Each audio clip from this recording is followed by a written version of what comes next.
Hi, welcome to Dinners with Dave. So if you've been following my blog these last couple of weeks, you know that we've been all about Moroccan food. But one of the things that we haven't covered yet is probably the most quintessential Moroccan ingredient, which is the preserved lemon.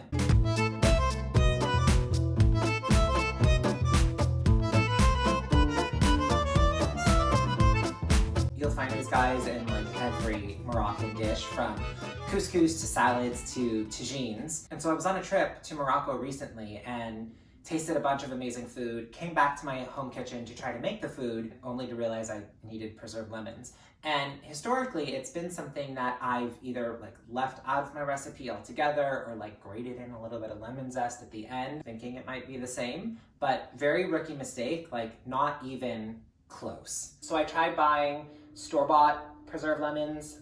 They're not that good.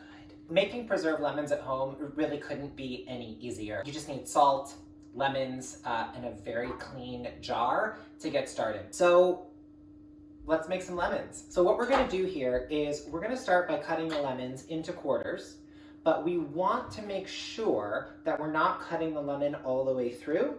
You wanna leave about ½ an inch or so at the stem so the lemon stays intact. So it kind of looks like you can open it into 4 parts here. So I'm gonna go ahead and quickly do these, because what we're going to do ultimately is pack them with salt, put them in a jar, and let them sit on the counter or in a dark place for 30 days or so, and they'll be ready to use. I do about 4 lemons. I use a 32-ounce jar here. I find that about 4 lemons fit, sometimes 5 if the lemons are a little bit smaller.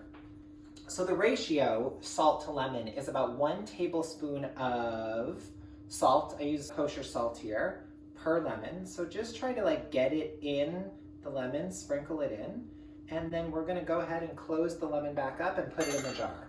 But before we do, let's just sprinkle a little bit of salt onto the bottom of the jar here. Drop that bad boy in, and then we repeat.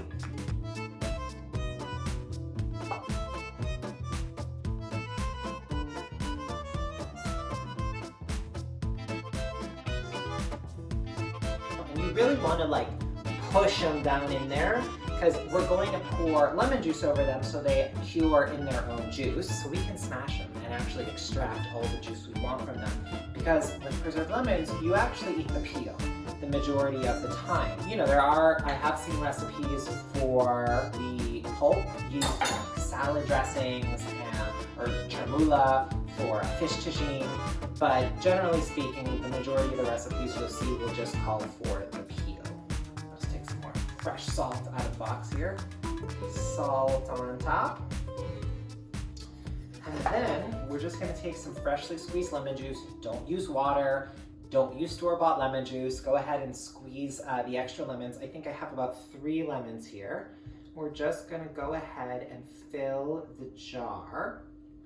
Now, if this isn't enough, go ahead and really just press it down until you start to have enough juice. And because the goal is you always want to make sure that you have the lemons covered. Now, this isn't enough, so I will need to press a little bit more juice to cover the jar, but you get the idea. So we'll cover it.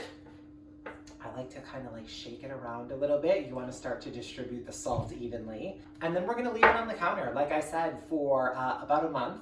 And in 30 days, they'll be ready to use. I actually have a jar here that is already done. I don't know how well you can see that on the camera, but the peels are glossy and soft. And then to use them, you just rinse them under some cold water before you use them to take out some of the salt. But if you're looking for recipes, I actually have a bunch of recommendations for amazing Moroccan cookbooks on my blog, www.DinnersWithDave.com. Look for the preserved lemon recipe. That's where you will find all the recommendations for the Moroccan cookbooks. If you like this, please go ahead, give me a like, subscribe below. Follow me on Instagram @DinnersWithDave_.